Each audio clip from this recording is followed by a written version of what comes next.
آج فرمایا نا اللہ تعالیٰ نعمت کے بارے میں سوال کرے گا۔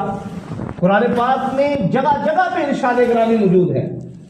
سورۃ التکاثر کو پڑھیے، بڑی مشہور سورہ مبارکہ ہے، 30ویں پارے کی۔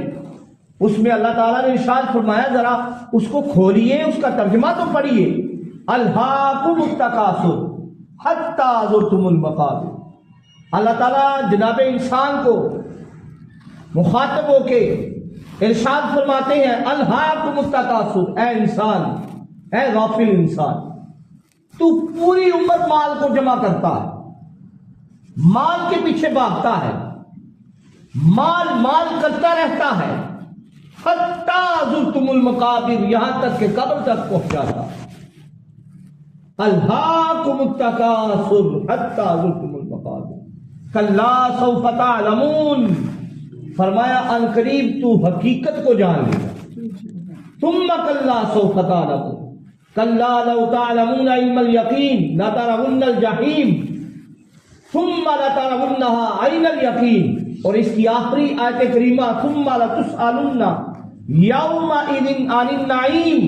اے جناب انسان، جو تم پہ میں نے نعمتیں دی ہیں، جو تم پہ نعمتوں کی فراوانی کی ہے، کل قیامت کے دن تم سے سوال ضرور ہوگا۔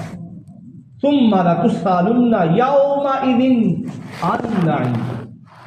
ان نعمتوں کے متعلق کل کو تم نے سوال بھی دینا، ان کا جواب بھی دینا ہے، تم سے سوال ضرور ہوگا۔ تو سامعین احترام، اللہ نے آپ کو نعمتیں عطا کی ہیں، کوشش کیجیے لوگوں پہ خرچ کیجیے۔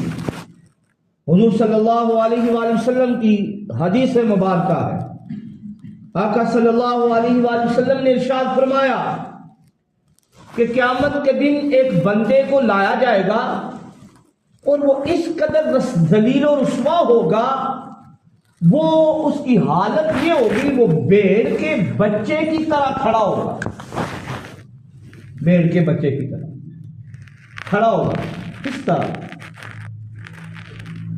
ارشاد فرمایا وہ بھیڑ کے بچے کی طرح آئے گا۔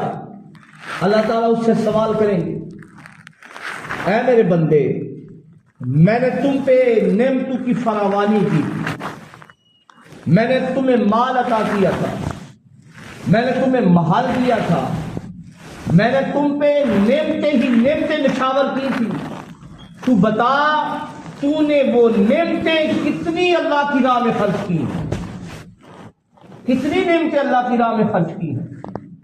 وہ بندہ کل قیامت کے دن جواب دے گا، یا رب العالمین، میں مانتا ہوں تو نے مجھے نعمتیں